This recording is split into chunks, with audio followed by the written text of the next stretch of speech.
I've just sold my Leica Lens Lab Cook Speed Panchro 2 that I've had for the last 3 months. I know this is not clickbait. Let me explain. Hey guys, Matt here from MrLeica.com. So in today's video, I'm going to explain pros and cons of the Cook Speed Panchro, why I sold it, and 3 alternative lenses. If you're new here, I'll link the 2 previous videos below. It'll probably make more sense if you watch those first. So around 3 months ago, I accidentally watched one of Ted Forbes' videos. I love his channel, but I hadn't planned to watch this particular video. Ted talked about this amazing 1940s cine lens, and he sold it in such an amazing way that as soon as I'd finished watching the video, I'm like, I need this lens in my life. So I wrote to the guys at Leica Lens Lab and said, can you send me one as soon as they're available? I did pay for the lens. I went on the Leica Lens website to get the Cook Speed Panchro, and then accidentally saw the Elcan 50mm f2, which I thought looked amazing. So I added that to my basket. I was just about to go to checkout, and then I saw the 35mm f2 8-element collapsible Leica screw mount lens. If you saw my last video, I love screw mount lenses, so I had to add that to my basket as well. So by the time I went to checkout, I ordered 3 lenses from Leica Lens Lab. As a Leica photographer and model photographer, portrait photographer, I love the idea of having a soft vintage lens full of character, modelled on the 1940s Cook lens. So I was like, can it get any better than that? I was very happy with my decision. So what changed? Let me now break down the pros and cons of the Cook Speed Panchro 2, and then I'll explain my alternative lenses and why I no longer have the lens. But first, a little disclaimer. I know some of you buy the lenses that I talk about, and if I say a lens is good, some of you write to me and say, I just bought this lens, I love it as well. Just because I've sold my copy of the lens doesn't mean you need to sell your copy of the lens. It doesn't suit my specific needs, but that doesn't mean at all that it's a terrible lens and it's not suitable for your photography. So with that, first of all, let's go through the strengths. Strengths of the lens. It is built as nice as a Leica lens. I know it's based on a Cook lens, which is a cinema lens. But if any of you own Leica M-mount lenses, it's built just as smooth as a Leica M-mount lens in terms of the aperture is really smooth and beautiful to use. Focus flow is super smooth. I love the twin focus tab, 10 out of 10. Strength number 2, this lens really does have a unique look. I've got many lenses. If you've followed this channel for a while, I'm a bit of a lens ho, and especially vintage 50mm lenses. And no matter what I tried, I cannot get the exact look. It's worth noting I don't own the original Cook lens, but I got quite close, and I'll come on to that soon. In strength number 3, I think one of the biggest selling points of the lens is the story. If you had told me that a Chinese company has just released a new 50mm f2 lens, it's a bit big, it's a bit soft, do you want to buy it? It's going to cost you the same price as, say, a new Voigtlander lens, roughly. I would have been like, no thanks. But because it's sold so beautifully, it's a story that made me buy this lens, I think. So with that, what about the cons? You probably just heard me mention a few. Number 1, this lens is too soft for my taste, even though I shoot soft lenses for female portraits. It needs to be sharp enough to shoot on film by, say, f2.8 at the most stop down. I don't want to buy a 50 f2 lens to shoot at f4. That defeats the object of me buying an f2 lens. So the Speed Panchro is sharp enough on film at f4, but it's definitely nowhere near sharp enough at f2 for my taste. f2.8 you can get some keepers, but it's a bit more hit and miss. On digital it's totally fine because you can just sharpen it up if you need to. If you're shooting video and, say, recording my own YouTube videos like now, I found it was too soft f2, it was too soft f2.8. Despite me needing some softening, the eyes were just too mushy, and so I had to shoot it at f4. The lens that's replaced the Cook Speed Panchro is what I'm recording on at the moment, and I'll do like an iPhone shot of what you're seeing now so you can see what lens it is. So this is the lens which is replacing the Cook lens for video.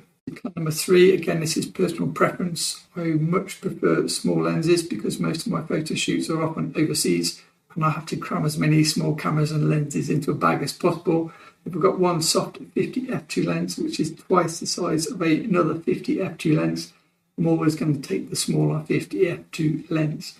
For that reason, I've been using the Elcan and not the Cook lens because it's half the size and it's also probably 1 stop sharper. That's the size before you even attach the hood. Once you attach the hood, the lens gets really quite big, and if you're using like a small Wotan craft or Billingham bag, like I use like a small satchel size bag, once you've got a big lens with a big hood, it defeats the object for me of using a small Leica M system. You can say, but Matt, just leave the lens hood at home. And believe me, I would if I could. The Cooksby Panchro replica flares too much to not use a lens hood in brightish conditions, so you need the lens hood. So therefore, it's a bigger size. If you've done any amount of photography with vintage lenses, it's great to protect the lens from stray light, but if you're shooting at a bright source of light, it's not going to protect your lens from lens flare. I thought Peter Coulson might like the Speed Panchro 2 because he also likes softer lenses, and he likes the lenses way softer than me. I need a bit of sharpness. He just likes the emotion and the soul in the picture and is less bothered about sharpness. So when we did our recent trip together in Europe, I was like, Peter, I think I've got your ultimate lens. It's soft, it's dreamy, it's got lots of character. It's a 1940 cine lens, and it's like an M-mount. And he's like, okay, great. And he puts it on during a model shoot, and I think I was videoing for his channel. And he put it on, and the model was backlit by the window. And he's like, nah, that's not going to work. And it's just flaring way too much, and he just took it off straight away. Probably 2 photos. So, yes, soft lenses are good, but as kind of people that need to get a job done, you need a lens that's going to be usable. And if a lens flares that much, it's pointless for client work. So bear that in mind. It can flare even with the lens hood if it's shooting at a bright subject such as the window, which is just off frame in front of me. So those are the cons. So now, what are the alternatives? Now, this is the point where you may lose faith in me a little bit, but bear with me. The more I shoot, I find it less important what 50mm lens I use and more important in what I put in front of the camera and how I interact with the thing in front of the camera, assuming it's like human or animal versus like a statue or a landscape. So obviously I shoot models, so you can give me pretty much any 50mm lens, say the f2 depth of field, I can get hopefully a nice photo from that model. Yes, not all 50mm lenses were made equally, and my preference is still vintage 50mm lenses over modern 50mm lenses for portraits. I can fix the rest in editing in terms of make it more contrasty or less contrasty, slightly sharper or whatever. I feel like I can still get the look that I'd like from any vintage 50mm lens, and I don't need the cut lens. If you love Leica lenses, I'd say there are 2 lenses which come to mind which will give a softer, more arty, more painterly look, similar to the Cooke SB2, but not exactly the same.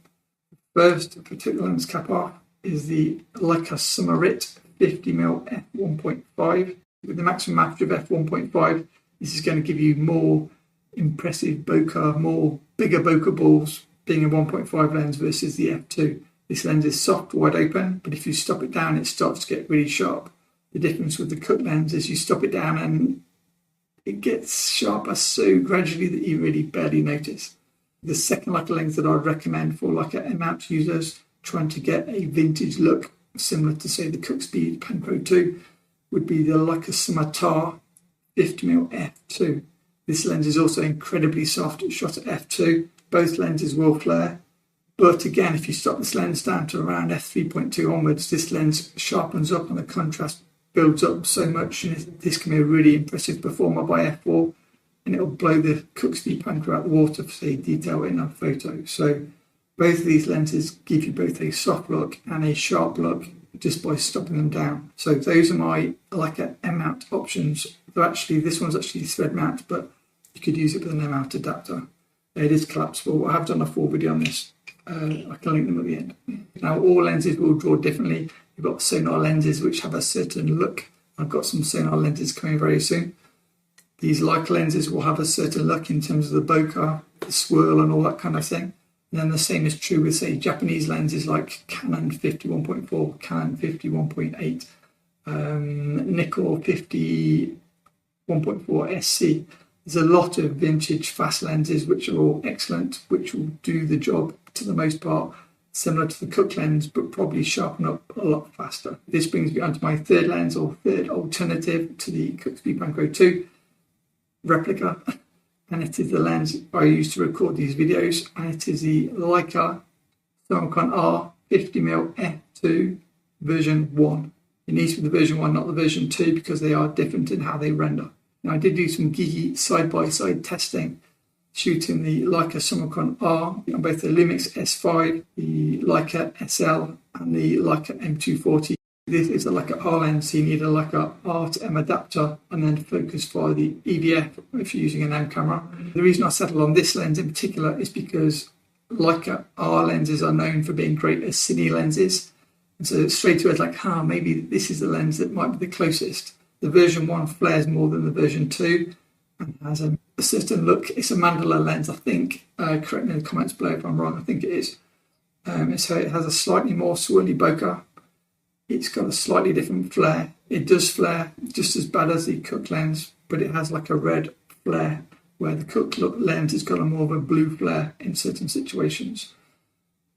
It's not the same as the Cooke lens. So if I try to shoot them side by side, the Cooke lens, the unique feature about the Cooke lens is you always have more details in the shadows compared to any lens I've tested.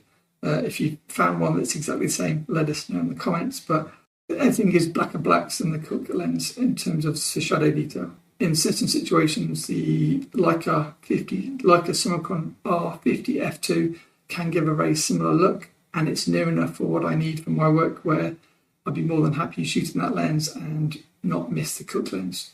I actually prefer it for my videos because I can shoot the videos at maybe f2 or f4.